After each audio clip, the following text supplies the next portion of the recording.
Hello everyone, कैसे हैं आप सभी। आई होप गाइज आप सभी बहुत ज़्यादा अच्छे होंगे। एंड जैसे कि आप लोगों को पता है, मेरा नाम है नीरज और मैं आप लोगों का स्वागत करती हूँ गाइज आरबीटीजी की दुनिया में। तो आज हमारी दुनिया में हम नई एक्सरसाइज को सॉल्व करेंगे। बहुत ही ज़्यादा इंटरेस्टिंग है, कोई ज़्यादा टफ नहीं है। हमने जिस तरीके के क्वेश्चन अभी तक सॉल्व किए हैं सेम वैसे ही हैं, सेम प्रोसेस है, बस थोड़ा सा ऊपर नीचे होगा। तो आज हमारी एक्सरसाइज है 5.3 एंड हम लोग स्टार्ट करने वाले हैं क्वेश्चन नंबर फर्स्ट से। यहाँ लिखा हुआ है following the AP write the first term A and the common difference D। यहाँ पे सिंपल सी बात ये है, ये क्वेश्चन हमसे ये बोल रहा है कि जो ये चार पार्ट लिखे हुए हैं वो AP है, मतलब ये चार सीक्वेंस हैं वो AP के हैं, ठीक है। अब इसमें से मैं पूछा क्या गया है, पूछा हमसे एक तो ये गया है फर्स्ट टर्म A और उसके बाद कॉमन डिफरेंस D। दोनों ही हमें पता है, हम जानते हैं कि जब हमारे पास कोई सीक्वेंस लिखा होता है तो उसमें जो पहला लिखा होता है, पहला डिजिट लिखा होता है वो हमारा क्या होता है, फर्स्ट टर्म होता है।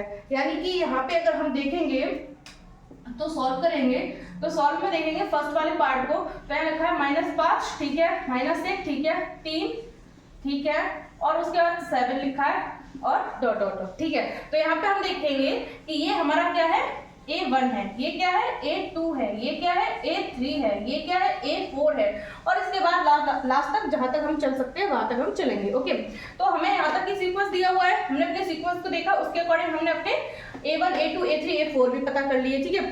अब यहाँ पे हमसे क्या पूछा जा रहा है, फर्स्ट टर्म यानी कि A, और A1 को ही हम एक्चुअल में क्या बोलते हैं, A1 मतलब पहला टर्म मतलब A, A1 is equal to A, ठीक है। तो हमें पता है हमारा फर्स्ट टर्म क्या है। सो सॉल्व करें तो यहाँ से सो वी नो दैट क्या फर्स्ट टर्म, तो हमारे पास क्या हो जाएगा, यानी कि a इज इक्वल टू -5, ठीक है, एक वैल्यू आ गई हमारे पास। अब हम बात करते हैं कॉमन डिफरेंस की। हमने फर्स्ट टर्म निकाल लिया है, अब हमें कॉमन डिफरेंस यानी कि d की जरूरत है। तो d हमारा क्या होता है, D हमारा क्या होता है, D हमारा होता है A2 A1, ठीक है। मतलब हमें सेकंड वाले टर्म में से फर्स्ट टर्म को अगर हम घटाते हैं तो जो वैल्यू हमारी निकल के आती है वो D होती है, कॉमन डिफरेंस होता है। ये बात हम पहले भी बता चुके हैं, इस बात पे हमारा पहले भी डिस्कशन हो चुका है, और जिसने भी पहले की वीडियोस को नहीं देखा है वो पहले की वीडियोस को देखे, 5.1, 5.2 या 5 का इंट्रो देखे, तो उसमें आपको सारी की सारी बातें क्लियर हो जाएंगी कि हमारा A क्या है, D क्या है, एंड जो भी हमारे फॉर्मूलाज हैं वो देखिए, तो आपको वहां से सारी चीजें क्लियर हो जाएंगी। उसके बाद आपको ये चीजें समझने में बहुत ज्यादा आसानी होगी। तो यहाँ पे हम अपने कॉमन डिफरेंस की बात करेंगे, तो कॉमन डिफरेंस क्या होता है, A2 A1, यानी कि यहाँ पे A2 A1 का जो भी आंसर आएगा वो होगा कॉमन डिफरेंस, ठीक है। या फिर हम बात कर सकते हैं क्या होता है A3 A2। तो आप यहाँ पे देख पा रहे होंगे कि A3 में से A2 घटाएंगे तो जो भी हमारे पास आंसर आएगा वो क्या आएगा, कॉमन डिफरेंस। या फिर हम बात कर ले A4 A3, तो जो भी हमारा आंसर आएगा वो भी हमारा कॉमन डिफरेंस होगा। कहने का मतलब ये है कि जब सेकंड वाले टर्म में से फर्स्ट वाला टर्म, या थर्ड वाले टर्म में से सेकंड वाला टर्म, या फोर्थ वाले टर्म में से थर्ड वाले टर्म को हम माइनस करेंगे तो इन सबका एक डिफरेंस निकल कर आएगा जो क्या होगा, सेम होगा। तो जिसे हम क्या कहेंगे, कॉमन डिफरेंस कहेंगे। तो यहाँ पे बात कर लेते हैं अपनी कॉमन डिफरेंस की। तो यहाँ पे A2 हमारे पास कितना है आप लोग बताइए, -1 है, -1 लगाया, एंड माइनस हमारा मेन माइनस है। उसके बाद A1 की वैल्यू क्या है, माइनस में है, -5 है, ओके। इसके बाद हम चलते हैं -1 और प्लस का 5, तो जो हमारा कॉमन डिफरेंस D है वो क्या निकल कर आया, 4 निकल कर आया, ठीक है।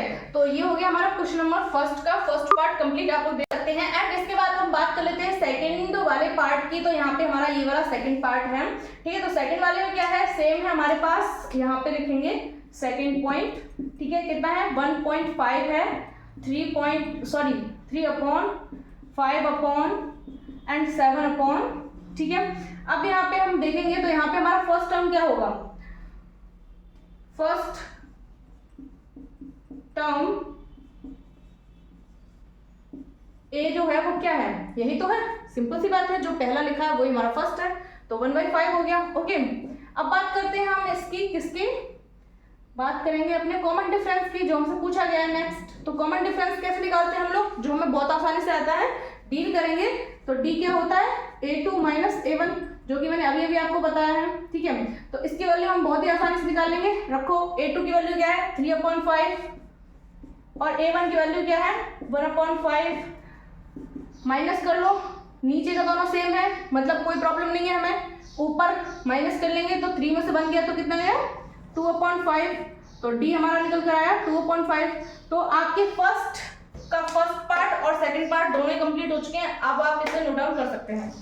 तो अब हम बात कर लेते हैं नेक्स्ट वाले पॉइंट की। हमारा फर्स्ट का नेक्स्ट पॉइंट है थर्ड, ठीक है। जो हमारी सीक्वेंस लिखा हुआ है इसमें हमें पता है कि हमारा फर्स्ट टर्म कौन सा है, यानी कि फर्स्ट टर्म की अगर हम बात करते हैं यहाँ फर्स्ट TERM टर्म की अगर हम बात करते हैं तो क्या हो जाता है a, तो a की वैल्यू क्या होगी यहाँ पे 0.3, सही बात।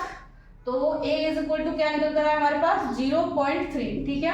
अब हम बात करते हैं कॉमन डिफरेंस d कैसे निकालते हैं a2 माइनस a1, तो a2 हमारे पास क्या है 0.55 और माइनस 0.3, तो यहाँ से क्या निकालेंगे हम लोग, यहाँ से निकालेंगे तो कितना आ जाएगा हमारे पास 0.25, ओके। तो ये हमारा थर्ड वाला पॉइंट कंप्लीट हुआ।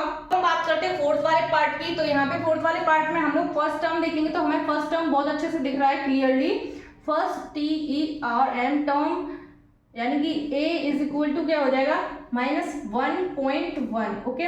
तो ये हमारा हो गया फर्स्ट टर्म। एंड इसके बाद हम बात करते हैं कॉमन डिफरेंस d की, तो बहुत ही आसानी से निकालेंगे a2 माइनस a1 यानी कि माइनस का 3.1 और माइनस और उसके बाद माइनस का 1.1, ओके।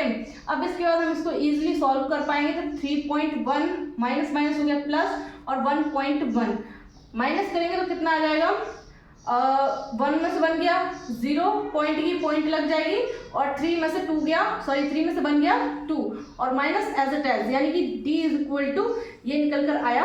तो अब आई होप आप लोगों को क्वेश्चन नंबर फर्स्ट अच्छे से समझ में आ गया हो। एंड यहाँ पे कंफ्यूज होने की जरूरत नहीं है, यहाँ पे हम इस तरीके के क्वेश्चन को कैसे सॉल्व करेंगे आप लोग ऐसे देखिए, यहाँ पे इस तरीके से इनको रखा और इसको इस तरीके से रखेंगे, यही तो लिखा है। तो अगर यहाँ पे हम 0 लगा देते हैं तो कोई प्रॉब्लम तो पड़ेगी नहीं, क्योंकि पॉइंट के बाद का डिजिट है तो ज़्यादा कोई फर्क पड़ता नहीं है। तो यहाँ पे 5 इसको माइनस करेंगे तो ये 5 यहाँ आ जाएगा, 5 में से 3 जाएगा तो 2 आएगा और पॉइंट ऐसा और 0 सॉरी हाँ ये हो जाएगा हमारा इस तरीके का। तो आंसर हमारा जो निकल कर आया वो मैंने यहाँ लिखा है, ठीक है। तो इस तरीके के क्वेश्चंस में कभी भी डाउट मत करिएगा, क्वेश्चंस को अच्छे से स्टेप बाय स्टेप अगर आप फॉलो करेंगे तो क्वेश्चन कभी भी आपका गलत नहीं होगा, इस बात की गारंटी मैं आपको दे सकती हूँ, ठीक है। एंड अब आप क्वेश्चन नंबर फर्स्ट को अच्छे से समझ गए होंगे, तो आप क्वेश्चन नंबर फर्स्ट को कम्प्लीटली नोट डाउन कर सकते हैं। Third and fourth part clear है, ठीक है।